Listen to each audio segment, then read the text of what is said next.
Hello students, today we will see the introduction of flip-flop. Previously, we have seen some combinational circuits in which like adder, subtractor, etc. in which the output levels at any instant of time are dependent only on the levels present at the input at that instant of time. While in case of a sequential circuit, the output levels at any instant of time are not only dependent on the levels present at that input at that instant of time, but also on the prior input level of conditions. The flip-flops are nothing but the bistable multiply operator whose state can be changed by applying the proper triggering signal. The general symbol of flip-flop is as shown. The input is given and there are two outputs. One is normal output and another is inverted output.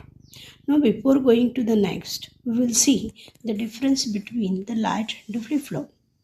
Latch is structure is based on the logic gates, while in case of a flip-flop, the structure is based on the block of latch and the logic gates. A latch doesn't require the clock signal, while the flip-flop requires a clock signal. In latch, the output changes as per the input changes continuously, while in case of flip-flop, the output changes only with the clock signal, though input changes. It doesn't follow the change in the input unless and until the clock signal is given. In case of the latch signal is sensitive to only input signal, while the flip-flop is sensitive to the input as well as the clock signal. If both are present, then and then only we are getting the output signal in case of flip-flop. In case of a latch, it is a level triggered, while the flip-flop is the edge triggered.